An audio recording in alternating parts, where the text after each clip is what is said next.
ਸੰਤ ਰਾਮਪਾਲ ਜੀ ਮਹਾਰਾਜ ਇੱਕ ਅਜਿਹੇ ਮਹਾਨ ਸੰਤ ਜਿਨ੍ਹਾਂ ਨੇ ਆਪਣੀ ਸਤ ਭਗਤੀ, ਤਤਵ ਗਿਆਨ, ਕਰੁਣਾ ਅਤੇ ਸੇਵਾ ਦੇ ਬਲ ਤੇ ਸਮਾਜ ਵਿੱਚ ਨਵੀਂ ਮਿਸਾਲ ਕਾਇਮ ਕੀਤੀ ਹੈ। ਸੰਤ ਰਾਮਪਾਲ ਜੀ ਮਹਾਰਾਜ ਜੀ ਦੇ ਅਗਵਾਈ ਵਿੱਚ ਉਹਨਾਂ ਦੇ ਸਾਰੇ ਸਤਲੋਕ ਆਸ਼ਰਮ ਤੋਂ ਸਮਾਜ ਕਲਿਆਣ ਦੇ ਅਦਭੁਤ ਕਾਰਜਾਂ ਨੇ ਸਮਾਜ ਨੂੰ ਸੁਨਹਿਰੇ ਭਵਿੱਖ ਦੀ ਇੱਕ ਨਵੀਂ ਉਮੀਦ ਦਿਖਾਈ ਹੈ। ਸੰਤ ਰਾਮਪਾਲ ਜੀ ਮਹਾਰਾਜ ਜੀ ਤੋਂ ਨਾਮ ਦੀਕਸ਼ਾ ਲੈਣ ਤੋਂ ਬਾਅਦ ਲੱਖਾਂ ਲੋਕਾਂ ਦੀਆਂ ਲਾਇਲਾਜ ਬਿਮਾਰੀਆਂ ਜਿਵੇਂ ਕੈਂਸਰ ਅਤੇ ਏਡਜ਼ ਆਦਿ ਠੀਕ ਹੋਈਆਂ। ਸੰਤ ਜੀ ਦੇ ਗਿਆਨ ਤੋਂ ਪ੍ਰੇਰਿਤ ਹੋ ਕੇ ਉਹਨਾਂ ਦੇ ਅਨੁਯਾਈਆਂ ਨੇ ਲੱਖਾਂ ਯੂਨਿਟ ਖੂਨ ਦਾਨ ਕੀਤਾ। ਸੰਤ ਜੀ ਨੇ ਲੱਖਾਂ ਭੈਣ ਬੇਟੀਆਂ ਦੇ ਦਹੇਜ ਮੁਕਤ ਵਿਆਹ ਕਰਵਾਏ। ਸੰਤ ਜੀ ਨੇ ਲੱਖਾਂ ਲੋਕਾਂ ਦਾ ਨਸ਼ਾ ਛੁਡਾਇਆ, ਕਰੋੜਾਂ ਉਜੜੇ ਪਰਿਵਾਰ ਵਸੇ। ਸੰਤ ਜੀ ਦੇ ਆਸ਼ਰਮਾਂ ਵਿੱਚ ਸਮਾਗਮਾਂ ਦੇ ਦੌਰਾਨ ਨਿਸ਼ੁਲਕ ਅੱਖਾਂ ਦਾ ਇਲਾਜ ਅਤੇ ਦੰਦਾਂ ਦਾ ਇਲਾਜ ਕੀਤੇ ਜਾਂਦੇ ਹਨ। ਸੰਤ ਰਾਮਪਾਲ ਜੀ ਮਹਾਰਾਜ ਵੱਲੋਂ ਸਮੇਂ-ਸਮੇਂ ਤੇ ਵਾਤਾਵਰਣ ਸੰਭਾਲ ਮੁਹਿੰਮ ਦੇ ਤਹਿਤ ਵੱਡੇ ਪੱਧਰ ਤੇ ਰੁੱਖ ਲਗਾਏ ਜਾਂਦੇ ਹਨ। ਸੰਤ ਜੀ ਨੇ ਲੋੜਵੰਦਾਂ ਨੂੰ ਤੁਰੰਤ ਸਹਾਇਤਾ ਪਹੁੰਚਾਉਣ ਲਈ ਮੁਫਤ ਐਂਬੂਲੈਂਸ ਸੇਵਾ ਸ਼ੁਰੂ ਕੀਤੀ। ਸੰਤ ਜੀ ਆਪਣੇ ਅਨੁਯਾਈਆਂ ਨੂੰ ਦੇ ਦਾਨ ਲਈ ਪ੍ਰੇਰਿਤ ਕਰਦੇ ਹਨ, ਜਿਸ ਨਾਲ ਮਾਨਵਤਾ ਦੀ ਸੇਵਾ ਅਤੇ ਸਿਹਤ ਸੇਵਾਵਾਂ ਦੇ ਖੇਤਰ ਵਿੱਚ ਸੁਧਾਰ ਹੋ ਸਕੇ। ਸੰਤ ਰਾਮਪਾਲ ਜੀ ਮਹਾਰਾਜ ਜੀ ਦੇ ਸਾਰੇ ਆਸ਼ਰਮਾਂ ਵਿੱਚ ਹਰ ਰੋਜ਼ ਮੁਫਤ ਭੰਡਾਰਾ ਆਯੋਜਿਤ ਕੀਤਾ ਜਾਂਦਾ ਹੈ, ਜਿੱਥੇ ਹਰ ਧਰਮ, ਹਰ ਵਰਗ ਅਤੇ ਹਰ ਜਾਤ ਦੇ ਲੋਕ ਇਕੱਠੇ ਬੈਠ ਕੇ ਭੋਜਨ ਕਰਦੇ ਹਨ।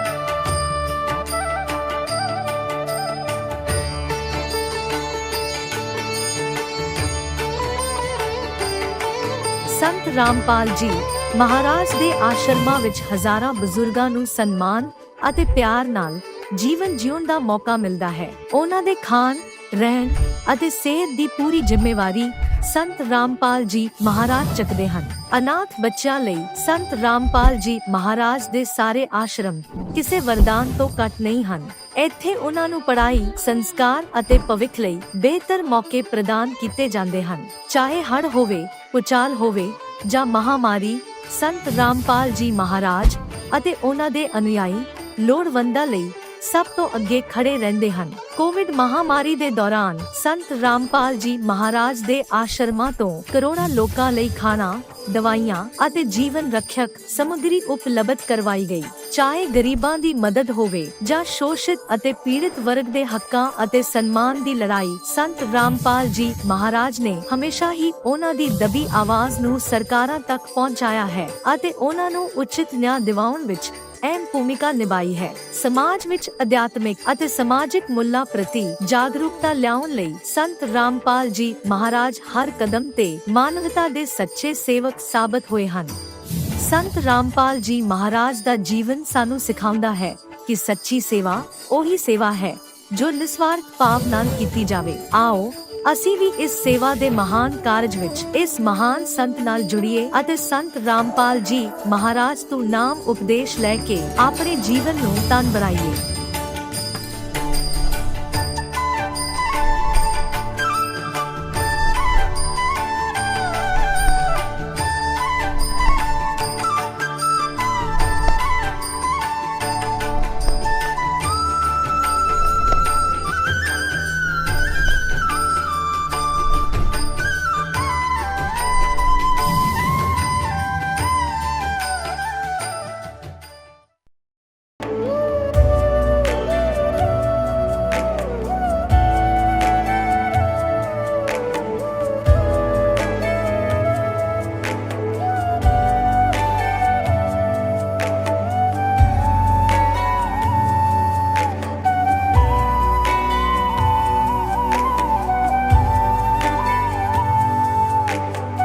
प्रभु राम देव भगवान अल्लाह खुदा ईश आदि नाम एक ही शक्ति के हैं। वो कैसा है, कहां है, कैसे मिलता है, किसने देखा है? ये प्रश्नवाचक चिन्ह पूर्ण रूप से हटाने के लिए अवश्य सुनिए जगत गुरु तत्वदर्शी संत रामपाल जी महाराज के अमृत वचन, सर्व पवित्र धर्मों के पवित्र शास्त्रों के आधार पर। नमस्कार दर्शकों, जीवन भी बड़ा अनमोल होता है। जो जीना चाहता है वह स्वस्थ नहीं रहता है। तकलीफें शरीर में घर कर जाती हैं और जो नकारा होता है वो तकलीफों से दूर रहता है। दर्शकों, ऐसी ही एक दर्द भरी कहानी उत्तराखंड देहरादून निवासी अजय खरोला जी की है, जो कि विकट परिस्थितियों से जूझ रहे थे। सभी देवी देवताओं की भक्ति भी करते थे और सभी विकारों की लत में फंसे हुए थे। विकारों को छुड़ाने का भी बहुत प्रयास किया, लेकिन कोई सफलता नहीं मिली। हर संभव प्रयास किया, किंतु इन्हीं विकारों के चलते उनका शरीर का एक महत्वपूर्ण हिस्सा बिल्कुल खत्म सा हो गया था। मौत सामने दिखाई देने लगी थी। फिर अचानक उनकी जिंदगी में एक अद्वितीय जगत उद्धारक संत द्वारा दिए गए ज्ञान से एक ऐसा मोड़ आया कि उनकी जिंदगी ही पूरी तरह से बदल गई। दर्शकों, आखिर वो जगत उद्धारक संत कौन था जिसने उनके कष्ट भरे जीवन को खुशियों में बदल दिया? सुनिए अजय जी की पूरी कहानी उनकी अपनी जुबानी। नमस्कार सर। सत साहिब। सर क्या नाम है आपका? अजय खरोला। अजय जी आप कहाँ से हैं? मैं देहरादून से। अजय जी, संत रामपाल जी महाराज जी से नाम उपदेश आपने कब लिया? 24 अप्रैल 2020 को। संत रामपाल जी महाराज जी से नाम उपदेश लेने से पहले आप क्या भक्ति साधना करते थे? मैं आन उपासना करता था ब्रह्मा विष्णु महेश जी की, और इनसे हमारे घर में काफ़ी दिक्कतें, जैसे मैंने आपको बताया कि मैं 28 दिन मांस मछली सब अंडे उंडे सब खाता था, और मेरे शरीर में धीरे धीरे बीमारी बढ़ती गई। और एक समय ऐसा आ गया कि मुझे कमरे में कम बाथरूम में ज़्यादा रहना पड़ता था, और शुगर मेरा 400 से 450 हो गया था। तो फिर क्या कारण बना कि आप संत रामपाल जी महाराज जी की शरण में आए? दरअसल मेरा एक रेस्टोरेंट है, वहाँ एक भगत मेरे साथ काम करते थे, और उन्होंने जब मेरी हालत देखी तो कहा कि भगत जी आप एक पुस्तक लो, ज्ञान गंगा, इसे पढ़ो, और यही पुस्तक है जो आपको ठीक कर सकती है। तो मुझे विश्वास नहीं हुआ कि ऐसा भी कोई कुछ हो सकता है कि एक पुस्तक मुझे ठीक कर सकती है। कुछ दिन बाद लॉकडाउन हो गया, तो मैंने वो पुस्तक, अचानक प्रेरणा हुई परमात्मा संत रामपाल जी महाराज की कि यही पुस्तक मुझे ठीक कर सकती है। तो मैंने वो पुस्तक निकाली, और जैसे जैसे मैं उस पुस्तक के एक एक पेज को पढ़ता गया, वैसे वैसे संत रामपाल जी महाराज की ऐसी प्रेरणा हुई कि ऐसा मुझे अंदर से आभास हुआ कि मैं इस किताब से ही ठीक हो सकता हूँ, बाकी कोई डॉक्टर मुझे ठीक नहीं कर सकता। पुस्तक के माध्यम से ही हम संत रामपाल जी की शरण में आए। सर, संत रामपाल जी महाराज जी से नाम उपदेश लेने के बाद आपको क्या क्या लाभ मिले? सर, जो मेरा आपको बताया मैंने अभी कि जो मेरा शरीर बिल्कुल ख़राब हो गया था यहाँ से नीचे, तो जब मैंने संत रामपाल जी की शरण में मैं आया, तब मैं जैसे जैसे परमात्मा जी ने मुझे वो भक्ति बताई, तो 21 दिन में मुझे लाभ होना प्रारंभ हो गया था। और मैंने, ऐसा कोई हॉस्पिटल नहीं था देहरादून के अंदर जहाँ मैंने इलाज नहीं कराया। जिसने जो बताया, किसी ने कहा कि नीम के पेड़ से पत्ते लाओ, उन्हें पीसो, उन्हें पियो, तो मैंने वो भी किया। डॉक्टर दून में और कोऑर्डिनेशन में भी मैंने कई डॉक्टर से दवाई खाई, और 8-9 महीने तक मैं बता रहा हूँ कि मैं कमरे के अंदर कम और बाथरूम में ज़्यादा रहता था। परेशानी इतनी बढ़ गई थी कि मुझे पेशाब हर आधा 1 घंटे बाद स्टार्ट हो जाता था। मेरा शरीर बिल्कुल गल गया था नीचे से, जो चाकटे होते हैं उनसे मेरे पीप निकलने लग गया था। और मैंने कई तरह की दवाई की, फिर भी ठीक नहीं हुई। और जैसे ही मैंने संत रामपाल जी महाराज का जो उन्होंने भक्ति विधि बताई और जो नाम दिया, उस नाम की वजह से 21 दिन में परमात्मा संत रामपाल जी की कृपा से वो बीमारी धीरे धीरे कम होती गई, और 21 से 22 दिन में मैं काफ़ी रिलैक्स महसूस करने लग गया। आज सर बिल्कुल निशान, वहाँ पे निशान भी नहीं है, और आप यकीन नहीं करोगे सर कि मेरा शुगर लेवल भी बिल्कुल सही हो गया। सर लाभ तो बहुत है, जैसा कि मैं बहुत, मतलब मैं एक छोटी सी दुकान थी मेरी, और धीरे धीरे मालिक ने ऐसी रजा की कि आज परमात्मा की दया से मेरे 8 दुकानें हैं और 2 मकान हैं। और बंदी छोड़ सतगुरु रामपाल जी महाराज की कृपा से वैगनार कार की प्राप्ति हुई, और शारीरिक लाभ, और जैसे कि मेरे 2 बच्चे हैं भगत जी, और परमात्मा जी की कृपा से टीचरों ने साफ कह दिया था कि ये बच्चे बिल्कुल पढ़ने में बिल्कुल कमज़ोर हैं और इनको इसी क्लास में रख दिया जाएगा।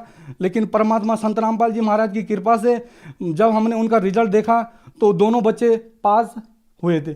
बंदी छोड़ सतगुरु रामपाल जी महाराज की इतनी दया है कि उन्होंने मतलब हमारे विश्वास को टूटने नहीं दिया और हम इस मार्ग में और दृढ़ता से लगे। हाँ सर, और एक बीमारी मेरे को और हो गई थी कि मुझे बवासीर बहुत ज़्यादा हो गई थी और 25,000 का मुझे इंजेक्शन लगता था और आर्थिक स्थिति भी बहुत कमज़ोर हो गई थी। और जब मैंने संत रामपाल जी महाराज की शरण ग्रहण की तो ये आज की डेट में वो बीमारी पता नहीं है कि कहाँ चली गई। बंदी छोड़ से यही प्रार्थना की कि मालिक मेरे शरीर में तो अनेक बीमारियां हैं, कभी मुझे टाइफाइड होता है, कभी मुझे ब्लड निकलता है और कभी मुझे शुगर बढ़ जाता है। तो परमात्मा की ऐसी रजा हुई कि जैसे मैंने प्रार्थना लगाई वैसे अगले दिन मुझे लाभ प्राप्ति हो गई थी। और लाभ एक दिन मेरा लड़का और मैं साथ साथ स्कूल जा रहे थे और आगे से कार बहुत तेज़ी से आ रही थी और कार बिल्कुल उसके यूं गई जैसे परमात्मा संत रामपाल जी महाराज ने उन्हें सीधे किनारे कर दिया और बंदी छोड़ की दया से उस दिन ये हादसा टल गया। सर, संत रामपाल जी महाराज जी से नाम उपदेश लेने के बाद आपको बहुत सारे लाभ मिले। आपने बताया कि आपको बहुत भयंकर बीमारी थी और संत रामपाल जी महाराज जी ने आपको बचाया। सर, आप देवभूमि से आते हैं, जैसे उत्तराखंड भी कहा जाता है। उत्तराखंड में बद्रीनाथ, केदारनाथ और भी बहुत सारे धार्मिक स्थल हैं। आपने बताया कि आप वहाँ से ठीक नहीं हुए।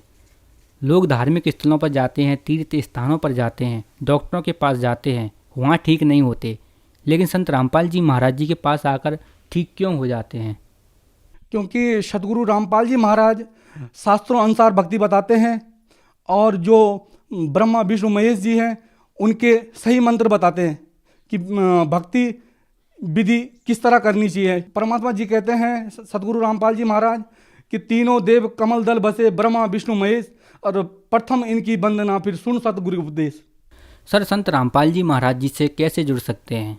सतगुरु रामपाल जी महाराज से दीक्षा लेने के लिए टीवियों पे सत्संग के माध्यम से चैनल पे 7:30 बजे से सतगुरु रामपाल जी महाराज जी के सत्संग चल रहे हैं और पीली पट्टी पे नंबर आते हैं। आप एक नंबर को चुन के संत रामपाल जी महाराज की शरण में आ सकते हैं। धन्यवाद सर।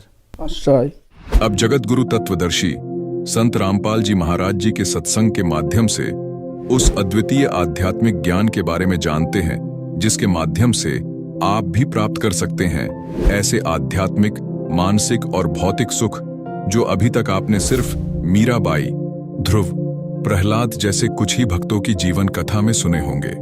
अब सुनिए तत्वदर्शी संत के संग शास्त्र अनुकूल भक्ति सत्संग, ऐसा अद्वितीय आध्यात्मिक ज्ञान जिसका है सर्वधर्मों के पवित्र शास्त्रों में प्रमाण। तो परमेश्वर ने कहा था, धर्मदास तू चिंता मत करे, जो प्रथम मंत्र मैंने आपको बताया 5 नाम का, जो आप जी को 7 मंत्र दिए जाते हैं ना आज, ये प्रथम मंत्र है। केवल ये मंत्र देने का आदेश परमात्मा ने दिया था। 5, 7 नहीं, वो ये केवल बीच बीच के 5। तो उसने कहा था परमेश्वर ने कि आप ये 5 नाम अपने बच्चों को देना। फिर परमात्मा ने देखा कि ये काम बिगाड़ेगा, उसको आगे आदेश नहीं दिया नाम देने का, स्टॉप कर दिया कि आप दीक्षा नहीं दोगे। तो परमेश्वर ने स्वयं ही धर्मदास जी के पुत्र, जो उन्हीं के आशीर्वाद से जन्मा था, चूड़ामणि जी, जिसको मुक्तामणि भी कहने लगे, उसको स्वयं ही गुरुपद प्रदान किया था और केवल प्रथम ये 5 नाम जो आपको देते हैं, इन मंत्रों को दान करने का आदेश दिया था और उसको बताया नहीं आगे ज्ञान। तो परमेश्वर ने कहा था कि जो तेरे वंशजों को मैंने विधि बताई है ये मंत्र जाप करने की, इससे क्या होगा कि ये वाणी का पाठ करते रहेंगे और प्रथम मंत्र जाप करते रहेंगे। धर्मदास, इनके मनुष्य जीवन मिलते रहेंगे, इससे मानव शरीर मिलते रहेंगे, इनके अंदर भगवान की आस्था बनी रहेगी और यहाँ जब तक ये संसार में जीवित रहेंगे, इस बॉडी में इनको सुख मिलते रहेंगे। और ऐसे जब ये जन्मते जन्मते जब 5500 वर्ष बीत जाएंगे कलयुग के, फिर मैं आऊंगा। परमात्मा ने कहा है मैं स्वयं आऊंगा और पूरे विश्व को ज्ञान दूंगा। पूरे विश्व के जितने भी मानव शरीरधारी प्राणी हैं, जितने जीव जहान, सतनाम की साख गए हुए पावे पद निर्वाण। आपको बहुत बार दिखाया, आज इस सत्संग के दौरान भी आपको दिखाएंगे। 5 दिवसीय जो सत्संग चल रहा है इसमें। तो तब धर्मदास जी का दिल डटा, जब परमात्मा ने कहा कि जब सारा संसार पार होएगा, जो इस नाम को ग्रहण करेगा, और सब करेंगे। परमात्मा ने फाइनल कर रखा है, पूरे विश्व के प्राणी जो मानव शरीरधारी होंगे वो इस मंत्र को, सतनाम को ग्रहण करेंगे और सब मोक्ष होंगे, सब पार हो जाएंगे, सबका मोक्ष होगा। फिर तेरे वंशज कहाँ रहेंगे, ये भी पार हो जाएंगे। तब धर्मदास ने साबित सांस लिया और कहा फिर ठीक है महाराज, फिर तो ठीक है। तब उसने संतोष हुआ।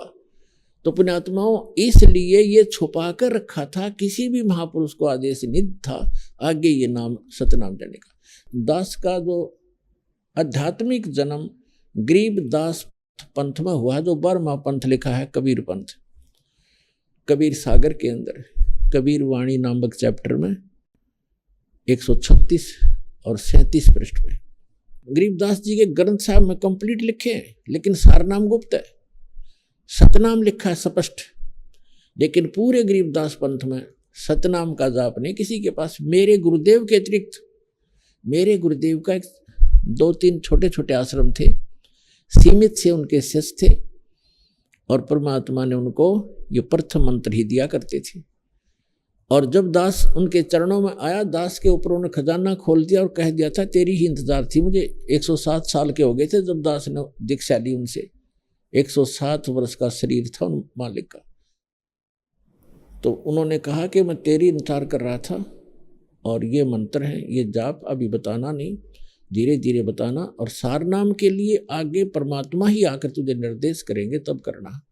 तो दास ने धीरे धीरे इसको चलाया, और परमात्मा ने आकर के सन 1997 में दास से आदेश कर दिया कि इसको वैसे डिस्क्लोज कर दे, नो प्रॉब्लम। तो पुण्यात्मा, अब वो मंत्र आपके रूबरू करने हैं।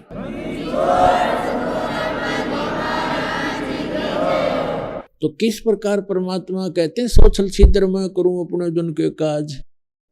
आपके लिए ये सतज्ञान और सतभक्ति ना जाने कितनी कुशलता से परमात्मा यहाँ तक सुरक्षित रखवाए।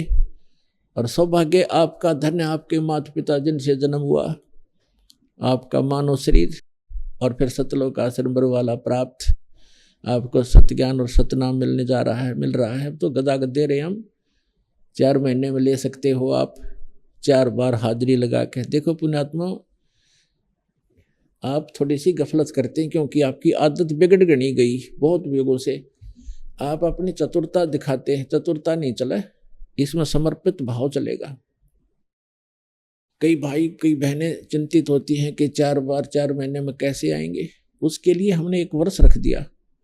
1 वर्ष में 4 बार आइए दूर देश वाले, और अपना मंत्र सतनाम प्राप्त कर लीजिए। अरे 4था युग बीत गया, सतनाम युग भी ना मिला, धक्के खा रहे थे हम तो जन्म मरण के भी चक्कर काट रहे थे। और जो जिनको तड़फ है वो 4 महीने में प्रत्येक महीना आ करके अपना अटेंडेंस लगवा करके, क्योंकि आपकी श्रद्धा देखी जाती है, आपकी आस्था कितनी बनी है भगवान में।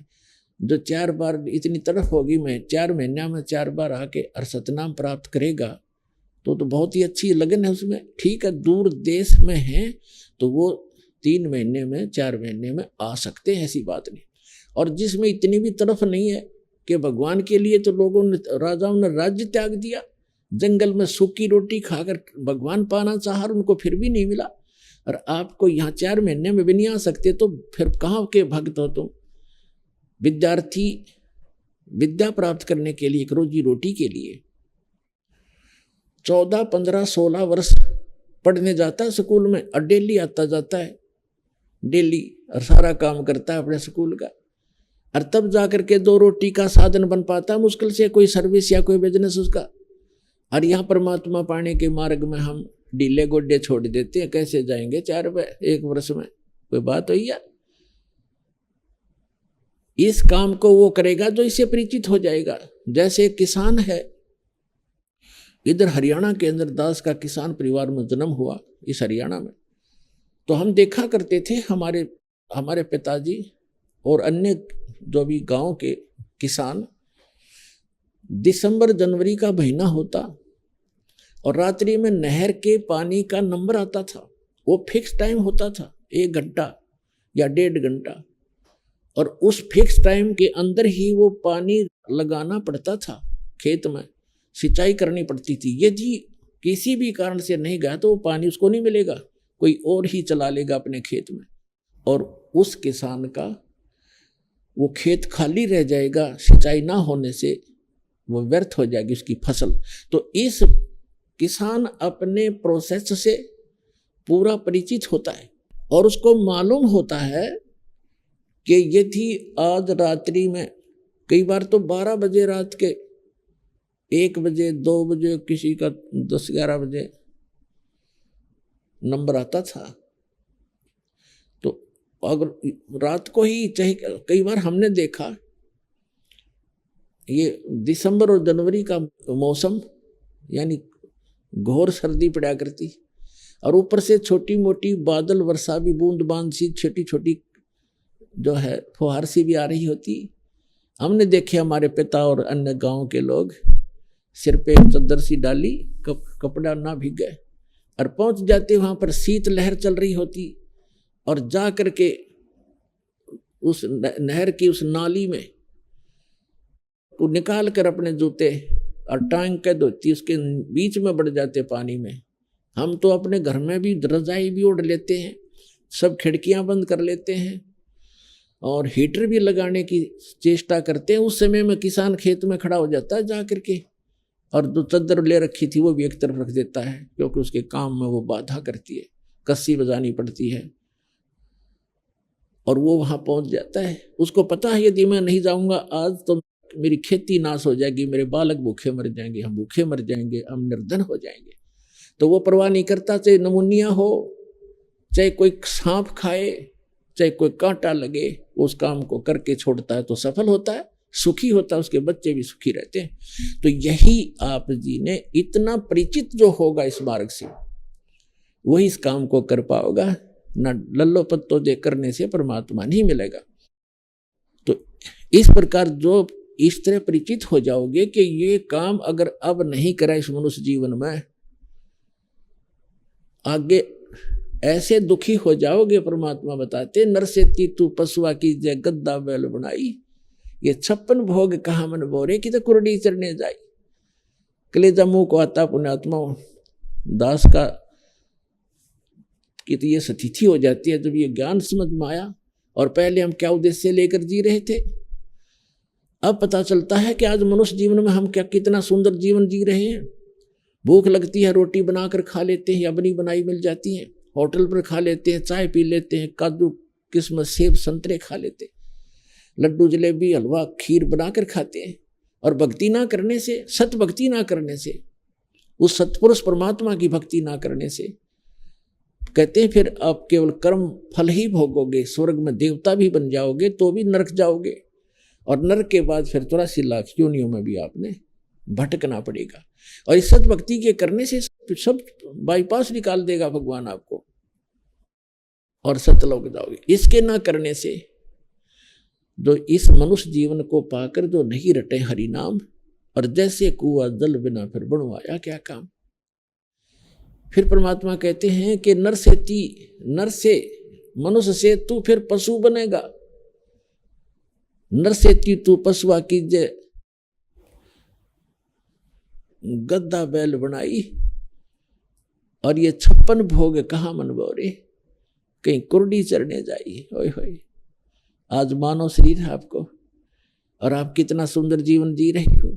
एक इस छोटे से काम के बिना, भक्ति के बिना, सत भक्ति के बिना आप पशु बनोगे, गधा बनोगे, बैल बनोगे, गाय बनोगे, पता नहीं कहाँ जंगल में रोज बनकर धक्के खाओगे।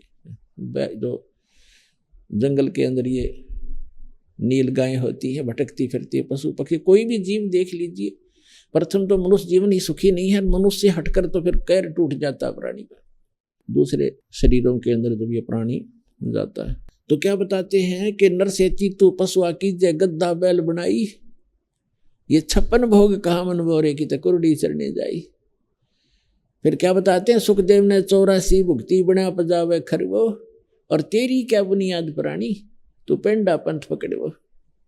परमात्मा कहते हैं कि सुखदेव ऋषि ने सत भक्ति ना करने से, वो भक्ति भी करते थे, ऋषि भी कहला रहे थे, और फिर भी 84 लाख योनियों में गधे की योनि प्राप्त करके पजावा एक स्थान होता था, मैदानी भट्ठा, उस मैदानी भट्ठे में पक्को पजावा बोलते थे, ईंटें पकाते थे, तो बहुत ऊंचा हो जाता था, और उसके ऊपर नीचे से कच्ची ईंटें ले जाते, गधे पर ऊपर उतारते, वहां से पक्की डाल के गधे नीचे लेकर आता,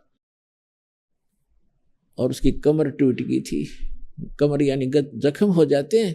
फिर वो चारा अपना घास चरने के लिए जंगल में छोड़ देता कुम्हार, उसको घर पर घास भी नहीं डालता, और फिर कौवा आता उसके जख्म पर चोंच मारता है, और उस जख्म के ऊपर फिर अगले दिन सवेरे कुम्हार उसके ऊपर थैला रख देता, बोरा, और फिर उसको सारा दिन उस जख्म के ऊपर रेत गिरता है, रेत में फिर ऊपर जख्म के रगड़ लगती है चलते समय ईंटों की, और उसको इतनी पीड़ा होती है, आंखों से पानी गिरता है, लेकिन वो टस से मस नहीं हो सकता, वो अपने कर्म भोग रहा होता है। तो पुण्यात्मा कलेजा फट जा आदमी का, जब आपका नशा उतर गया, इस काल की भांग का नशा ना हो, और आप जरा से भी, क्योंकि ये होने ना देता, इतनी जगह इतना धक्का लगन नहीं देता, क्योंकि इसने नशा करा रखा है। कबीर ये माया अटपटी सब गटा नड़ी, और किस किस ने समझाऊं या कुएं भांग बड़ी। तो परमात्मा याद दिलाते हैं कि सुखदेव ने 84 भुक्ति 84 लाख योनियों में धक्के खाए, और बिना पजावे खरवो, पजावे के ऊपर कुम्हार के पजावे पर खर माने गधा बना। सुखदेव ने 84 भुक्ति बिना पजावे खरवो, और तेरी क्या बुनियाद प्राणी तू पेंडा पंथ पकड़ो। ऐसे ऋषियों की ये हालत हुई। ब्रह्मा विष्णु महेश भी जन्म मृत्यु में है, और अन्य ऋषि भी कहते हैं, ये भी सुर नर मुनि जन 33 करोड़ी, ये बंदे सभी काल की डोरी। काल का डोर, काल की ही भक्ति करके काल के ही जाल में रह गए। काल का जो जाल है वो अटल है, जन्म और मृत्यु सदा रहेगी। तो यहां परमात्मा बताते, तेरी क्या बुनियाद पुरानी तू पेंडा पंथ पकड़े। वो पेड़ा, पेड़ा माने मार्ग, वो मार्ग प्राप्त कर जिससे तेरा जन्म और मृत्यु छूट जावे, उसका छुटकारा हो। तो यहां परमात्मा याद दिलाते हैं, भजन करो उस रब का जो दाता है कुल सब का। भजन करो उस रब का जो दाता है कुल सब का। वो कौन है? वो तत्ब्रह्म, वो परम अक्षर ब्रह्म। आज जो परमात्मा की परिभाषा आपको सुनाई, अभी तक वो परमात्मा की परिभाषा ही पूरी हुई है। भजन करो उस रब का जो दाता है कुल सब का। वो कौन है कुल सब का दाता? गीता जी अध्याय नंबर 7 के श्लोक नंबर 12 से 15 तक तो गीता ज्ञान दाता बताता है कि जो तीनों गुणों की उपासना करते हैं, रजगुण ब्रह्मा सतगुण विष्णु तम गुण शिव जी की, जिनका ज्ञान हरा जा चुका है, इनसे आगे किसी की वो सुनने को तैयार नहीं है, उनके विषय में बहुत कुछ कहा इसके। वो रिजेक्ट किए हैं और कहा कि ये मेरी भक्ति भी नहीं करते। फिर अपनी भक्ति के विषय में गीता ज्ञानदाता श्री कृष्ण में बोल रहा है, सरपुरुष 21 ब्रह्मांड का स्वामी प्रभु साहब, ये कहता है मेरी भक्ति भी 4 प्रकार के करते हैं, अर्थार्थी, आर्थ, जिज्ञासु और ज्ञानी। ज्ञानी को छोड़कर तीनों को भी रिजेक्ट कर दिया कि ये भी अपने पास मोक्ष मार्ग नहीं इनके ग्रहण करते। ज्ञानी है तो अच्छी आत्माएं, परमात्मा के लिए घर भी त्याग दिया, और इनको यह भी समझ में आ गया कि अन्य उपासना नहीं करनी चाहिए एक ब्रह्म को छोड़कर। अब जैसा उनको ज्ञान है कि एक भगवान की भक्ति से ही मोक्ष होगा, वो भगवान उन्होंने ब्रह्म मान लिया। ऋषियों को ज्ञान नहीं मिला क्योंकि सतगुरु नहीं मिले। गुरु बिन काहू न पाया ज्ञाना, जो थो था भूसड़े मूड किसाना। गुरु बिन वेद पढ़े जो प्राणी, और समझे न सार रहे ज्ञानी। तो गीता ज्ञानदाता कहता है कि ये महापुरुष जो ज्ञानी है तो उदार। ये मेरा मत है कि ये मेरे विचार में ये है तो अच्छी आत्मा, लेकिन इनको तत्वदर्शी संत ना मिलने से ये मेरे वाली अनुत्तम गति में सचित रहे। इनकी भी जन्म मृत्यु समाप्त नहीं हो सकती, क्योंकि गीता ज्ञानदाता स्वयं कहता है गीता अध्याय नंबर 2 के श्लोक नंबर 12 में, गीता अध्याय नंबर 4 के श्लोक नंबर 5 और 9 में, गीता अध्याय नंबर 10 के श्लोक नंबर 2 में कि अर्जुन तेरे और मेरे बहुत जन्म हो चुके हैं, तू नहीं जानता मैं जानता हूं। और अपना मंत्र बताता 8वें अध्याय के 13वें श्लोक में, ओम इति का एक अक्षरम ब्रह्म विवरण माम अनुसमरण प्रियाति तजन देहम से आती परमाम गति। मुझ ब्रह्म का एक ओम मंत्र है, इसकी साधना करने वाला जो करता हुआ शरीर छोड़कर जाता है तो ओम से मिलने वाली ब्रह्म गति को प्राप्त होता है। जो ब्रह्म की साधना वो ब्रह्म लोक में जाता है। गीता अध्याय नंबर 8 के श्लोक नंबर 16 में कहा है ब्रह्म लोक पर्यंत भी, ब्रह्म लोक में गए हुए भी पुनरावृत्ति में है, जन्म मृत्यु में आते हैं।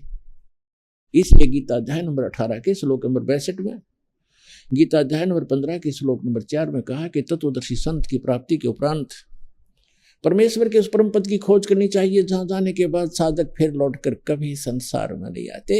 और अर्जुन तू सर्वभाव से उस परमेश्वर की शरण में जा, उसकी कृपा से तो परम शांति को, सनातन परम धाम को प्राप्त होगा। 15वें अध्याय के 4थे श्लोक में कहा कि तत्व ज्ञान, तत्वदर्शी संत से तत्व ज्ञान प्राप्त करके उसके पश्चात परमेश्वर के उस परम पद की खोज करनी चाहिए जहां जाने के बाद साधक फिर लौटकर कभी संसार में नहीं आते। और जिस परमेश्वर ने सारे ब्रह्मांडों की रचना की है, जो कुल का मालिक है, जो सबका मालिक है, भजन करो उस रबदा जो दाता है कुल सबका। गीता अध्याय नंबर 15 के श्लोक नंबर 16 और 17 में 3 पुरुष बताए, सरपुरुष, अक्षर पुरुष, और तीसरा जो परम अक्षर ब्रह्म है, परम अक्षर पुरुष, वही उसके विषय में बताया कि यह लोक तटम अविश्य विवर्ती अवैश्वर है, उत्तम पुरुषत्व अन्य परमात्मा उदाहरते।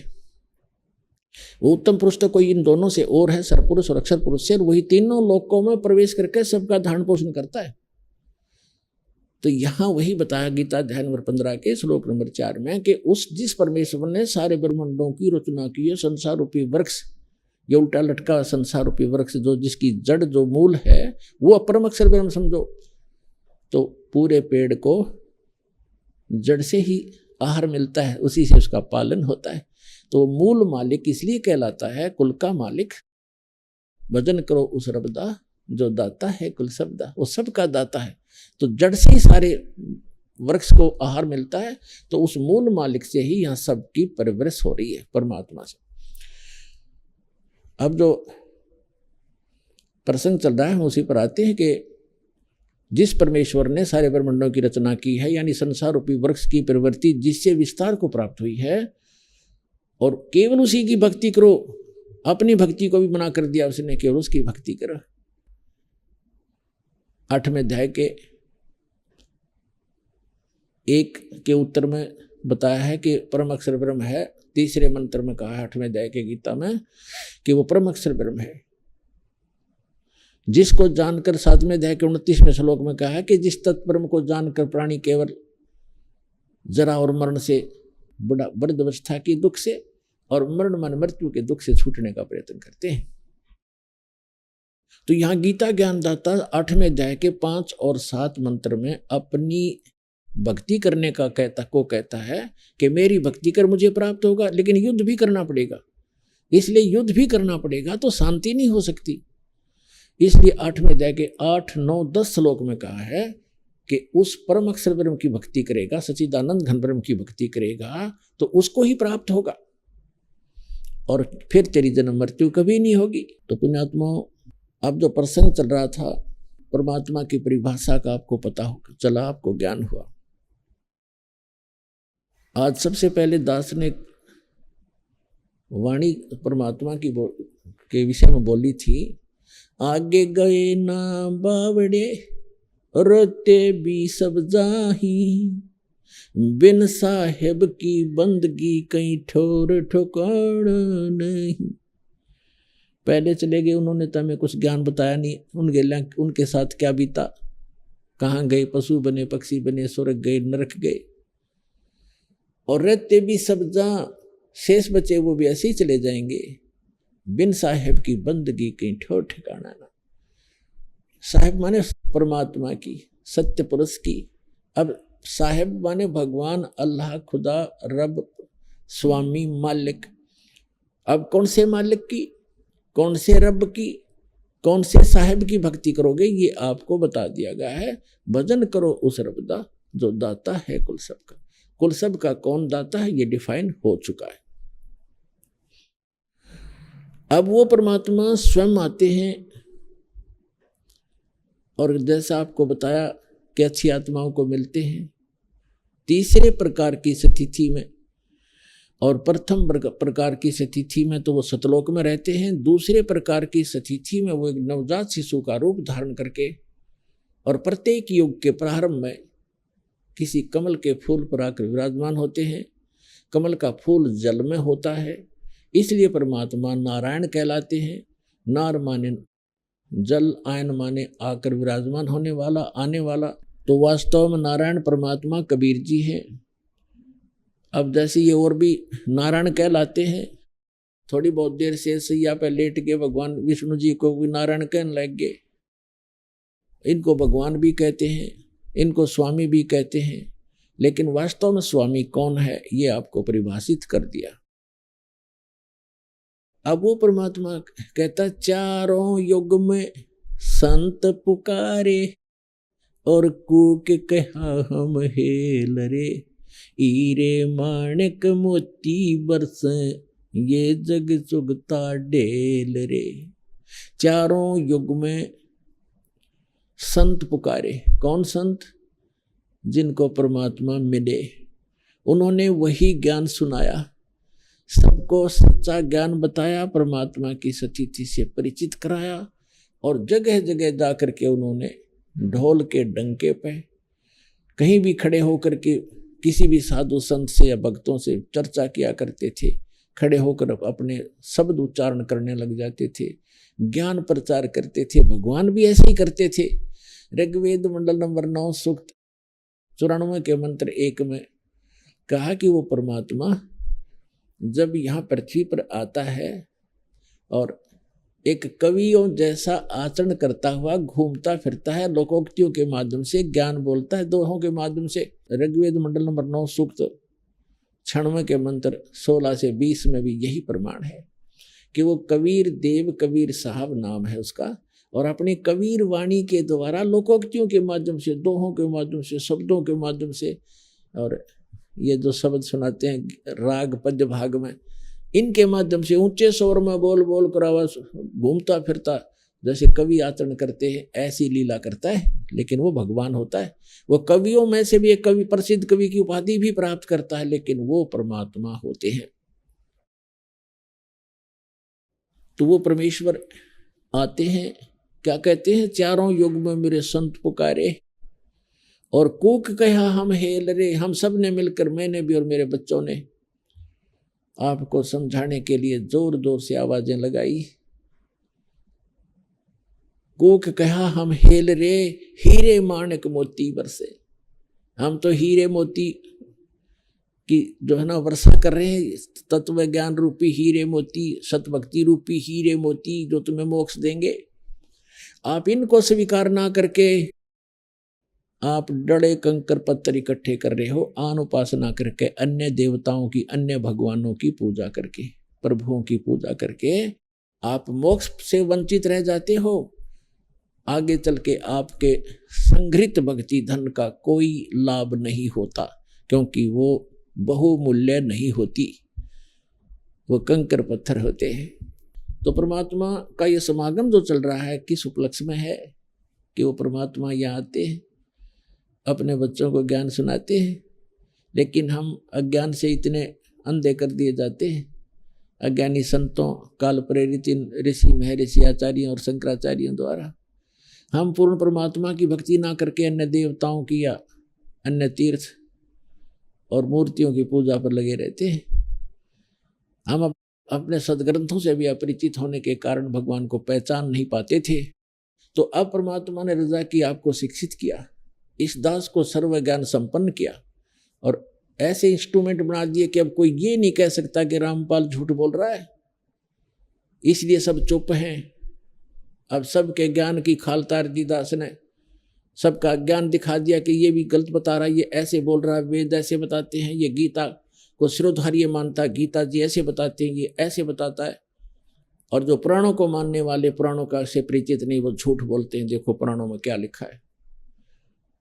तब इन सबको सांप सूंघ गया और अब ये धीरे धीरे सभी पंथ और जितने भी आचार्य और शंकराचार्य आप पे फ्यूज हो जाएंगे।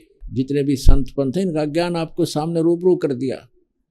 जैसे पहले दास का जन्म किसान परिवार में होने के कारण हमें याद है कि वर्षा के दिनों में कहीं पर भी आम कोई खाकर डाल देता गुठली, वो आम के पौधे उगाते थे छोटे छोटे। हम उसको वहाँ से उठा के निकाल के और दूसरे खेतों में लगा कर आते जहाँ नहीं होते थे वृक्ष, तो वहाँ तक ले जाते तो किसी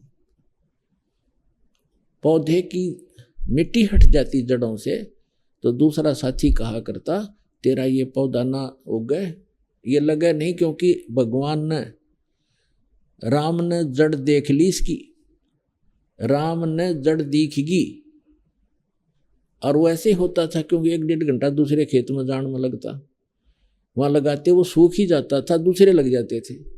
तो पुण्यात्माओं, इन सभी पंथों की और इन सभी मंडलेश्वरों की और गुरुओं की आज जड़ दिखा दी आपको। ये थोड़े से दिन में सारे सूख जाएंगे कि सारी जनता यहाँ आ जाएगी, ये फ्यूज हो जाएंगे।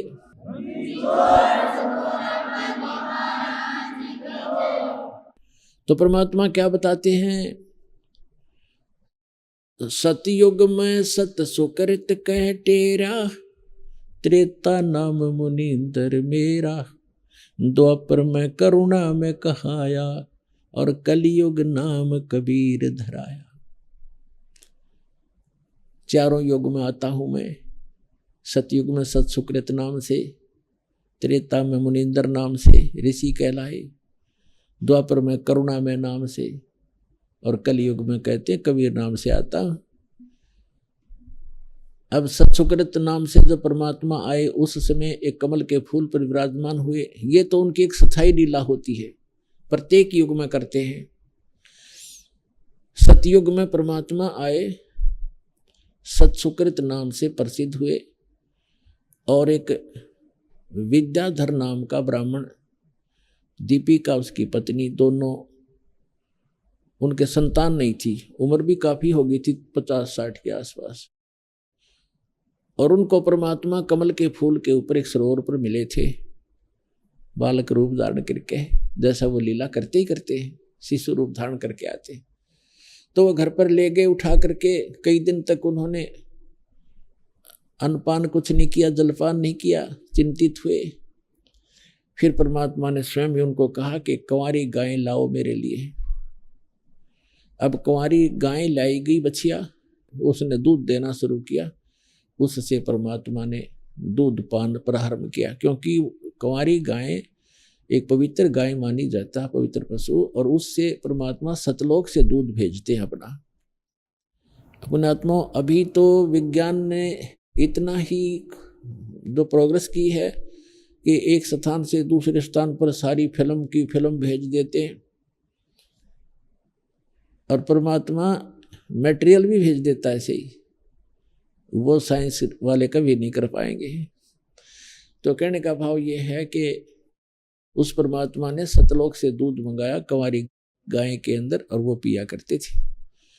कहने का भाव ये है कि वो लीला ऐसी करते ही करते हैं प्रत्येक युग में, और वेद इसकी गवाही देते हैं कि वो परमात्मा होता है जो शिशु रूप धारण करके आता है, और शिशु रूपधारी परमात्मा की परवरिश की लीला कंवारी गायों के द्वारा होती है।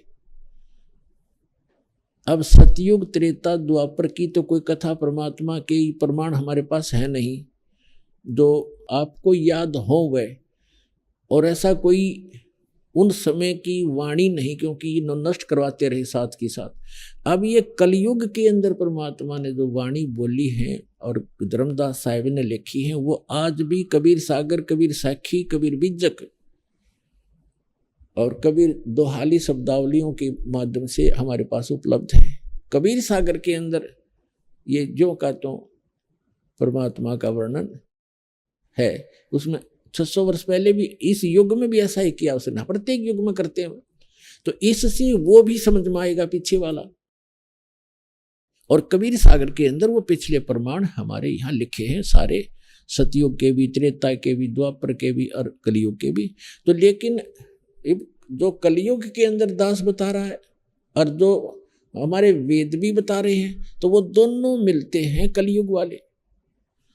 जो परमात्मा ने कलयुग में लीला की है वो आज हमारे लिपिबद्ध है, इसलिए परमात्मा के समझने में, परमात्मा को जानने में आसानी रहेगी। और जिन महापुरुषों ने भगवान देखा उन्होंने वही बताया, वेदों ने वही ज्ञान दिया, तो गीता जी भी वही बता रही है। तो परमात्मा पहचानने में हम बहुत आसानी हो गई है, क्योंकि हम शिक्षित हैं, सदग्रंथों को स्वयं देखेंगे और देख रहे हैं तभी मान रहे हो आप। सतयुग के अंदर परमात्मा को वो जो विद्याधर ब्राह्मण था वो ले गए, धीरे धीरे बड़े हुए परमात्मा 5 वर्ष की आयु में ही, 4-5 वर्ष की आयु से ही मनु जैसे महर्षियों के छक्के छुड़ा दिए और सबकी बोलती बंद कर दी। परमात्मा एक प्रश्न किया करते थे कि कौन ब्रह्मा का पिता है, कौन विष्णु की माँ, शंकर का दादा कौन है, ऋषि जी मुझे बता। इनकी यहाँ टैं टैं फिस हो जाती, ये तो अजरो अमर है, सर्वेश्वर है, महेश्वर है, इनका कोई माता पिता नहीं। और परमात्मा को बहुत ज्यादा धिक्कारते थे वो लोग कि ये तो सारी उल्टी बात करता है। और परमात्मा कहा करते हम ही अलख अल्लाह हैं, कुतुब गोस और पीर, गरीबदास खालिक दनी हमरा नाम कबीर। ए स्वामी सृष्टा में और सृष्टि हमारे तीर, दास गरीब अधर बसों में अवगत सत कबीर। तो परमात्मा कहा करते थे कि मैं ऊपर रहता हूँ सतलोक में, जो वेद वर्णन करते हैं वो मेरी ही महिमा गा रहे हैं। वेद मेरा भेद है, मैं ना वेदन के माही, और जौन वेद से मैं मिलूं वो वेद जानते नहीं। इन बातों से अक्षुब्ध होकर मनु जैसे ऋषि, वशिष्ठ जैसे ऋषि या अन्य भी जो उस समय के प्रभु पाक रहे थे ऋषि प्रसिद्ध थे, वो परमात्मा के विरोधी हो गए और जनता को कहा करते ये वामदेव है। वामदेव माने उल्टा, उल्टा साहब। वाम माने उल्टा ज्ञान बताने वाला, अपने आप को भगवान कहता है, 2 जगह पर रहने वाला। वाम का अर्थ 2 भी होता है। वाम माने जैसे ये राइट हैंड है तो ये वामा, वाम यानी उल्टा, ये सीधा हाथ, ये उल्टा हाथ, वामा हाथ कहते हैं। तो वामदेव कहने लगे। और वामदेव जी का पुराणों में भी प्रमाण है कि वो बड़े महापुरुष हुए थे, और जो ज्ञान वामदेव जी के पास था किसी के पास नहीं, ये मानते भी है। और उनका आगे नामो निशान नहीं, उनके ज्ञान का कहीं आधार नहीं माना। इस प्रकार सतयुग का इतना ही इतिहास भगवान का वैसे बहुत से महापुरुषों को मिले हैं, उनको पार भी किया है। सतयुग में भी कुछ एक पार हुए हैं, लेकिन परमात्मा ने कलयुग में ही सबको पार करना था, और थोड़े थोड़े प्रत्येक युग में भी निकाले हैं जो उनके ऊपर दृढ़ हुए। फिर बताते हैं त्रेता के अंदर परमात्मा एक मुनिंद्र नाम के ऋषि नाम से प्रसिद्ध हुए। ऐसे ही वही आत्मा जो विद्याधर ब्राह्मण था, वही त्रेता के अंदर वेदविद नाम का ब्राह्मण हुआ, ऋषि हुआ। उस समय भी वो निसंतान थे, और जो उनकी पत्नी दीपिका थी वही आगे चल के सूर्या नाम की उसकी पत्नी रूप में जन्मा, सूर्य नाम हुआ उसका। तो उस समय उनको परमात्मा फिर मिले। उनको संतान नहीं दी क्योंकि उनके संस्कार में नहीं थी, जानबूझ कर नहीं दी भगवान ने कि इनको निकालना है। ऐसा नहीं पुण्यात्माओं कि संतान है वो नहीं निकलेंगे, क्योंकि ये सतयुग त्रेता द्वापर तक जो बैन था, तो इसमें वो निकल नहीं सके थे अगर ज़्यादा फंस जाते। तो अब तो बच्चे होंगे, वो भी अच्छी बात है, उनको भगवान की भक्ति, उनके संस्कार अच्छे बन जाएंगे, वो भी पार होंगे, और हमारा उनका जो कर्ज है वो भगवान माफ़ कर देगा। जैसे पीछे हरियाणा सरकार ने कर्जे माफ़ कर दिए किसानों के, जो भी जिसने ले रखा था मजदूरों ने या जैसे भी, तो वो फ्री हो गए और आगे ठीक चलेंगे तो अपना सुख होगा।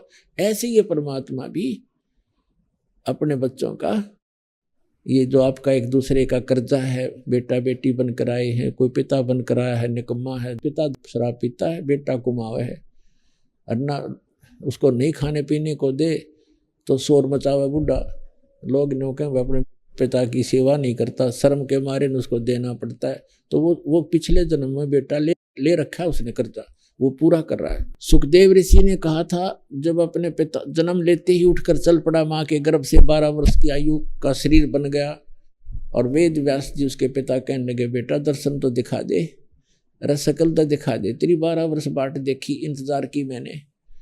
तो ऋषि सुखदेव ऋषि कहते हैं कि व्यास जी ना जाने कितनी बार मैं तेरा बाप हो लिया, ना जाने तू कितनी बार मेरा पिता हो लिया, ये तो बुरा झंझट है।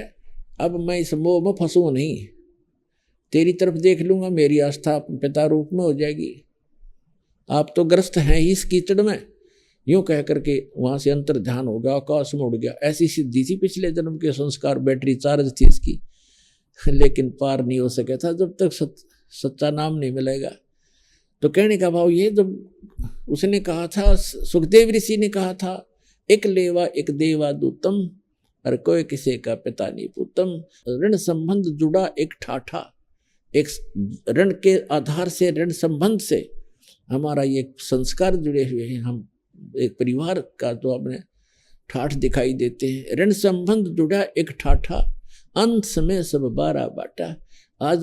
आज माता पिता हैं, बेटा बेटी है, पिता की मृत्यु होगी मन नाइजीरिया में जन्म लेवे, और पुत्र की मृत्यु होगी मन श्रीलंका में जन्म लेगा। 12 बाट हो गए, कोई कहीं जन्मा कोई कहीं जन्मा। ये कहाँ का साथ है आपका? एक लेवा एक देवा दूतम, और कोई किसी का पिता नहीं पूतम। ऋण संबंध जुड़ा एक ठाठा, अंश में सब 12 बाटा।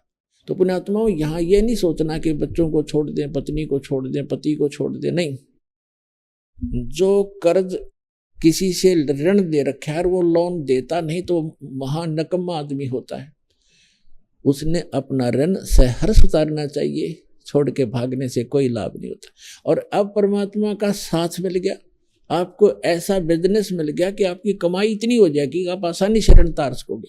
और फिर वो समर्थ मिल गया कि आपका एक दूसरे का ऋण समाप्त कर देंगे और आपको फ्री कर देंगे, आपको मोक्ष दिलाएंगे। तो अब जो आपको संतान है या नहीं है, नहीं पुण्यात्मा, ये सत्कर मानना। परमात्मा का विधान जगत से न्यारा होता है। भगत के नियम अलग होते हैं, जगत के नियम अपने होते हैं। उनके नियम यही जन्मने और मरने के होते हैं, भगत ने यहाँ से पीछा छुटवाना होता है। तो जिनके संतान नहीं है उनको कति चिंतित होने की जरूरत नहीं, उनका तो फाइनल गेम है, ये सत्कर मान लियो। लेकिन ये मन डट नहीं देता। यू काल में इतना प्रेरणा भर रखी, इतना प्रेशर भर दिया। बहनें यूँ सोचती हैं हमें बांझ कहेंगे, बांझ ना होते हुए। डॉक्टर एक बहन को बता रहे थे, डॉक्टर का कोई तकलीफ नहीं और संतान नहीं, तो ये भगवान की दया होती है। फिर भी परमात्मा आवश्यक समझेंगे तो आपको संतान भी दे देंगे, ऐसी बात नहीं। क्योंकि हमने देखा को 25-25 वर्ष 27 वर्ष विवाह को हो गए थे, आज उस बहन को जुड़वा बच्चे दे रखे 2। एक को 56 वर्ष की आयु में एक लड़की हो गई थी, और वो लड़की पुत्र पुत्री वाली हो रही, और उसने दीक्षा ली 56 वर्ष की आयु में, लड़का दे दिया भगवान ने। तो वो तो मांगते ही संतान, उन्होंने भगवान से कोई लेना देना नहीं। तो ऐसे तो फिर परमात्मा कहते हैं भक्ति तो करोगे तो सारे नियमों से परिचित होना चाहिए, और उचित समझेंगे तो आपको संतान देते उन्हें के देर लगे, हाथ जुड़वा देगा संतान से आपकी, कोई बात है यार। लेकिन पुण्यात्मा, आपका उद्देश्य मोक्ष होना चाहिए। यदि आप बरवाला आश्रम आते हो और आप भक्ति करना चाहते हो, ठीक है, भगवान कोई बालक नहीं, परमात्मा कोई अनजान नहीं, उसको क्या पता नहीं जो मेरे शरण में आ गया है इसको कौन सी डोज देनी है। जब डॉक्टर के पास एडमिट हो गए हो, अंडर ट्रीटमेंट हो, तो डॉक्टर को पता है इस रोगी को कौन सी दवाई देनी है। और वहाँ डॉक्टर कोई दवाई दे और मरीज का ये नहीं मुझे ये दे, तो डॉक्टर तो देखो ना, कोई वैसे को फर्जी बैठा होगा मूर्ख। अभी आपने सुने संत रामपाल जी महाराज के मंगल प्रवचन। आइए अब सुनते हैं संत रामपाल जी महाराज से नाम दीक्षा लेकर सतभक्ति करके अद्भुत लाभ प्राप्त करने वाले अनुयायी के विचार। सत श्री अकाल जी। ਸਤਿ ਸ੍ਰੀ ਅਕਾਲ ਜੀ। ਮਾਤਾ ਜੀ ਤੁਹਾਡਾ ਕੀ ਨਾਮ ਹੈ ਜੀ? ਮੇਰਾ ਜਿਉਣੀ ਕੌਰ, ਤੁਸੀਂ ਕਿੱਥੋਂ ਆਏ ਹੋ ਜੀ? ਮੰਗਵਾਲ ਪਿੰਡ, ਸੰਗਰੂਰ ਜ਼ਿਲ੍ਹਾ। ਸੰਤ ਰਾਮਪਾਲ ਜੀ ਮਹਾਰਾਜ ਜੀ ਦੀ ਸ਼ਰਨ ਤੇ ਆਉਣ ਤੋਂ ਪਹਿਲਾਂ ਤੁਸੀਂ ਕਿਹੜੀ ਭਗਤੀ ਸਾਧਨਾ ਕਰਦੇ ਸੀ? ਦੇਵੀ ਦੇਵਤਿਆਂ ਦੇ ਕਰਦੇ ਤੇ। ਮਾਈ ਨਾਨਕ ਦੇਵੀ ਜਾਂਦੇ ਤੀ, ਬਾਬੇ ਬਾਲਕਨਾਥ ਜਾਂਦੇ ਤੀ, ਗੁਰਦੁਆਰੇ ਵੀ ਜਾਂਦੇ ਤੀਗੇ, ਗੁੱਗਾ ਮਾੜੀ ਵੀ ਜਾਂਦੇ ਤੇ, ਸਾਰੇ ਦੇਵ ਦੇਵਤਿਆਂ ਦੀ ਭਗਤੀ ਕਰਦੇ ਤੇ। ਫਿਰ ਬਾਕੀ ਸਰਸੇ ਵੀ ਜਾਂਦੇ ਤੀਗੇ। 15 ਸਾਲ ਮੈਂ ਸਰਸੇ ਵਾਲੇ ਦੇ ਰਹੀ। ਉੱਥੇ ਵੀ ਕੋਈ ਲਾਭ ਪ੍ਰਾਪਤ ਨਹੀਂ ਹੋਇਆ। ਉੱਥੇ ਵੀ ਮਤਲਬ ਨਾਚ ਗਾਣੇ, ਗਿੱਧਾ ਪਾਓ ਜੀ, ਨਾਚੋ, ਗਿੱਧਾ ਪਾਓ, ਡਾਂਸ ਕਰੋ। ਉੱਥੇ ਵੀ ਮੇਰਾ ਮਨ ਨਹੀਂ ਲੱਗੇ ਗੱਲ ਵੀ ਇਹ ਤਾਂ ਉਰੇ ਤਾਂ ਕੁਛ ਨਹੀਂ ਹੈਗਾ, ਇੱਥੇ ਤਾਂ ਬਹੁਤ ਕੁਛ ਹੈ। ਗਾਣੇ ਗੁਣੇ ਚੱਲਦੇ ਨੇ। ਜਿਵੇਂ ਤੁਸੀਂ ਕਈ ਤੀਰਥ ਧਾਮਾਂ ਤੇ ਵੀ ਗਏ ਸੀਗੇ, ਤੁਸੀਂ ਸਰਸੇ ਵੀ ਗਏ ਸੀ, ਉੱਥੇ ਤੁਹਾਨੂੰ ਨਾਚ ਗਾਣਾ ਵਧੀਆ ਨਹੀਂ ਲੱਗਿਆ, ਫਿਰ ਤੁਹਾਨੂੰ ਸੰਤ ਰਾਮਪਾਲ ਜੀ ਮਹਾਰਾਜ ਜੀ ਦੇ ਗਿਆਨ ਬਾਰੇ ਕਿਵੇਂ ਪਤਾ ਲੱਗਿਆ? ਸੰਤ ਰਾਮਪਾਲ ਜੀ ਮਹਾਰਾਜ ਦੇ ਗਿਆਨ ਬਾਰੇ ਐਂ ਪਤਾ ਲੱਗਿਆ, ਮੇਰਾ ਬੇਟਾ ਜਾਂਦਾ ਸੀ, ਉਹ ਪਰਮਾਤਮਾ ਦੀ ਸ਼ਰਨ 'ਚ ਬਹੁਤ ਫਿਰਿਆ, ਪਰਮਾਤਮਾ ਨੂੰ ਭਾਲਦਾ। ਉੱਥੋਂ ਲਿਆ ਚਿੱਪ ਮਿਲੀ ਉਹਨੂੰ, ਚਿੱਪ 'ਚ ਸਤਸੰਗ ਸੁਣੀ, ਸਤਸੰਗ ਸੁਣ ਕੇ ਮੈਨੂੰ ਪਰਮਾਤਮਾ ਦਾ ਗਿਆਨ ਆਇਆ, ਪਰਮਾਤਮਾ ਦੀ ਸ਼ਰਨ 'ਚ ਆਈ, ਭਗਤੀ ਕੀਤੀ ਪਰਮਾਤਮਾ ਦੇ ਨਾਮ ਦੇ। ਸੰਤ ਰਾਮਪਾਲ ਜੀ ਮਹਾਰਾਜ ਜੀ ਦੇ ਸ਼ਰਨ 'ਚ ਆਉਣ ਤੋਂ ਬਾਅਦ ਤੁਹਾਨੂੰ ਕੀ ਲਾਭ ਪ੍ਰਾਪਤ ਹੋਏ? ਪਰਮਾਤਮਾ ਦੀ ਸ਼ਰਨ 'ਚ ਆ ਕੇ ਮੈਨੂੰ ਲਾਭ ਹੋਇਆ। ਮੇਰਾ BP ਵੱਧਦਾ ਤੀ ਤੇ ਮੈਨੂੰ BP ਵੱਧਦਾ, ਮੇਰਾ 200 ਤੋਂ ਉੱਪਰੇ BP ਰਹਿੰਦਾ ਤੀ। ਮੈਨੂੰ ਫੜ ਕੇ ਮਰ ਜਾਂਦੀ, ਡਾਕਟਰ ਦੇ ਲਿਜਾਂਦੀਆਂ ਹੁੰਦੀਆਂ ਤੀਕਿਆਂ, ਦਵਾਈ ਖਾਂਦੀ ਰਹਿੰਦੀ ਤੇ ਮੈਂ ਠੀਕ ਰਹਿੰਦੀ ਸੀ। ਇੱਕ ਦਿਨ ਵੀ ਮੈਂ ਦਵਾਈ ਛੱਡ ਦਿੰਦੀ ਸੀਗੀ, ਉਦੋਂ ਨੇ ਫਿਰ ਵੱਧ ਹੋ ਜਾਂਦਾ ਸੀਗਾ। ਜਿੱਦਣ ਦੇ ਮੈਂ ਪਰਮਾਤਮਾ ਦੀ ਸ਼ਰਨ 'ਚ ਆਈ ਹਾਂ, ਪਰਮਾਤਮਾ ਦੀ ਭਗਤੀ ਕਰਨ ਲੱਗੀ ਹਾਂ, ਤੇ ਮੈਨੇ ਇੱਕ ਗੋਲੀ ਵੀ ਨਹੀਂ ਖਾਈ ਪਰਮਾਤਮਾ ਦੀ ਸ਼ਰਨ 'ਚ ਆ ਕੇ। BP ਤਾਂ ਮੈਂ BP ਕੀ ਬਹੁਤ ਪਰਮਾਤਮਾ ਨੇ ਮੈਨੂੰ ਬਹੁਤ ਦੁੱਖ ਤੋਂ ਛੁਟਕਾਰਾ ਦਿੱਤਾ। ਬਾਕੀ ਪਰਮਾਤਮਾ ਦੀ ਸ਼ਰਨ 'ਚ ਆ ਕੇ ਇੱਕ ਮੇਰਾ ਲਾਭ ਹੋਇਆ।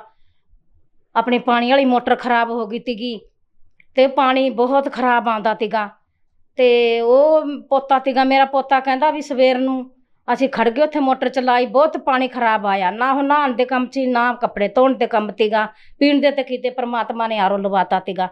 ਤੇ ਬਾਕੀ ਉਹ ਜਮੀ ਕਿਸੇ ਕੰਮ ਵੀ ਨਹੀਂ ਸੀਗਾ। ਕਹਿੰਦੇ ਬੀਬੀ ਪਾਣੀ ਬਹੁਤ ਖਰਾਬ। ਮੈਂ ਕਿਹਾ ਕੋਈ ਨਾ ਪਰਮਾਤਮਾ, ਮੈਂ ਜਮੀ ਨਹੀਂ, ਮੈਨੂੰ ਇਹ ਵੀ ਸੀਗਾ ਵੀ ਪਰਮਾਤਮਾ ਨੇ ਮੈਂ ਵੀ ਇਹ ਵੀ ਕੋਈ ਲਾਭ ਪਰਮਾਤਮਾ ਦੇ ਪ੍ਰਾਪਤ ਹੋਊਗਾ, ਮੈਨੂੰ ਜਮੀ ਪਤਾ ਸੀਗਾ। ਤੇ ਮੈਨੇ ਕਿਹਾ ਮੈਂ ਕੋਈ ਨਾ ਪਰਮਾਤਮਾ ਪੁੱਤ ਦਇਆ ਕਰੂਗਾ। ਮੈਂ ਤਾਂ ਮੂੰਹ ਹੀ ਕਹਿਤਾ, ਮੈਂ ਤਾਂ ਪਰਮਾਤਮਾ ਨੇ, ਮੈਨੂੰ ਨਹੀਂ ਪਤਾ ਸੀਗਾ ਵੀ ਪਰਮਾਤਮਾ ਵੀ ਇੰਨੀ ਕਰੂਗਾ, ਵੀ ਇੰਨੀ ਲਾਭ ਦੇਊਗਾ ਪਰਮਾਤਮਾ। ਉਸੇ ਰਾਤ ਦਾ ਦੂਸਰੇ ਦਿਨ ਸੁਪਨੇ 'ਚ ਆ ਕੇ ਪਰਮਾਤਮਾ ਮੋਟਰ ਖੜਾਤੀ ਲਿਆ ਕੇ, ਲੀਲੇ ਰੰਗ ਤੀ, ਇੱਕ ਸੁਰਮੇ ਰੰਗ ਰੰਗੀ। ਮੈਨੇ ਨੇ ਦੇਖਿਆ ਹੀ ਪਰਮਾਤਮਾ ਵੀ ਕੌਣ, ਮੈਂ ਤਾਂ ਗੁਆਂਢੀਆਂ ਦੀ ਆਈ ਹੋਊਗੀ। ਮੈਨੇ ਦੇਖਿਆ ਵੀ ਇਹ ਕਿਹਦੇ ਆ ਗਈ। ਮੈਂ ਕਿਹਾ ਚਲੋ ਹੋਊਗਾ ਕਿਸੇ ਤੇ ਆ ਗਈ ਹੋਊਗੀ ਪਰਮਾਤਮਾ ਨੇ। ਮੈਂ ਦੇਖਿਆ ਗੁਆਂਢੀਆਂ ਦੀ ਵੀ ਦੇਖਿਆ ਨਹੀਂ, ਕੁਛ ਵੀ ਨਹੀਂ ਆਗਾ ਤੀਗਾ। ਆਏ ਗਲੀ 'ਚ ਖੜੀ ਮੈਂ ਦੇਖਿਆ ਜਦੋਂ ਪਰਮਾਤਮਾ ਨੂੰ ਸਵੇਰ। ਮੈਂ ਕਿਹਾ ਪਰਮਾਤਮਾ, ਮੈਨੂੰ ਤਾਂ ਦੇਖਿਆ ਜਦ ਸਵੇਰ ਨੂੰ ਖੜ ਗਏ, ਮੈਂ ਸਵੇਰ ਨੂੰ ਦੇਖਿਆ ਪਾਣੀ ਐਨ ਵਧੀਆ ਸਾਫ। ਇਹ ਪਰਮਾਤਮਾ, ਇਹ ਬੰਦੀ ਛੂਟ। ਸੰਤ ਰਾਮਪਾਲ ਜੀ ਮਹਾਰਾਜ ਜੀ ਸ਼ਰਨ ਤਾਣ ਤੋਂ ਬਾਅਦ ਤੁਹਾਨੂੰ ਹੋਰ ਕੀ ਲਾਭ ਪ੍ਰਾਪਤ ਹੋਏ? ਪਰਮਾਤਮਾ ਦੀ ਸ਼ਰਨ 'ਚ ਆ ਕੇ ਮੈਨੂੰ ਇੱਕ ਲਾਭ ਹੋਇਆ। ਪਰਮਾਤਮਾ ਦੀ ਉੱਥੇ ਆਸ਼ਰਮ 'ਚ ਗਏ ਤੇ ਆਸ਼ਰਮ 'ਚੋਂ ਜਾ ਕੇ ਬੱਸ 'ਚ ਉਹ ਉਤਰ ਗਈ ਭਗਤ ਨੇ। ਮੈਂ ਉਤਰਨ ਲੱਗੀ, ਤੋਰ ਲਈ ਬੱਸ। ਮੈਂ ਬੱਸ ਦੇ ਨਾਲ ਹੀ ਆਈ ਚਿਪ ਗਈ, ਪਿੱਛੇ ਗੱਡੀ ਆ ਰਹੀ ਸੀਗੀ। ਜੇ ਮੈਨੂੰ ਬਸ ਨਾ ਖੜਾਉਂਦਾ ਤੇ ਇੱਕ ਭਾਈ ਮੈਨੂੰ ਉੱਪਰ ਖਿੱਚਣ ਲੱਗ ਗਿਆ ਵੀ ਮਾਈ ਥੱਲੇ ਆ ਗਈ, ਤੇ ਮੈਨੂੰ ਉੱਪਰ ਖਿੱਚ ਲਿਆ। ਉੱਪਰ ਜਦੋਂ ਮੈਂ ਬੱਸ ਨਾਲ ਹੀ ਚਿਪ ਕੇ ਪਰਮਾਤਮਾ ਨੇ ਮੇਰੇ ਉੱਪਰ ਉਹ ਦਇਆ ਕੀਤੀ। ਪਰਮਾਤਮਾ ਨੇ ਇੱਕ ਉਹ ਲਾਭ ਦਿੱਤਾ। ਤੁਸੀਂ ਭਗਤ ਸਮਾਜ ਨੂੰ ਕੀ ਸੰਦੇਸ਼ ਦੇਣਾ ਚਾਹੁੰਦੇ ਹੋ? ਭਗਤ ਸਮਾਜ ਨੇ ਤਾਂ ਸੰਦੇਸ਼ ਤਾਂ ਦੇਖੋ ਜੀ ਪਰਮਾਤਮਾ ਦੇਊਗਾ। TV ਤੇ ਸਤਸੰਗ ਆਉਂਦਾ, ਉਹ ਤੇ ਪੀਲੀ ਪੱਟੀ ਚੱਲਦੀ ਹੈ, ਤੇ ਉਹ ਸਤਸੰਗ ਸੁਣਨ। ਭੈਣ ਭਾਈਆਂ ਨੂੰ ਵੀ ਮੈਂ ਕਹਿਣਾ ਚਾਹੁੰਦੀ ਹਾਂ ਵੀ ਆਪਦੇ ਸਤਸੰਗ ਸੁਣਨ ਤੇ ਪਰਮਾਤਮਾ ਦੀ ਸ਼ਰਨ 'ਚ ਆਉਣ। ਬਹੁਤ ਬਹੁਤ ਧੰਨਵਾਦ ਜੀ।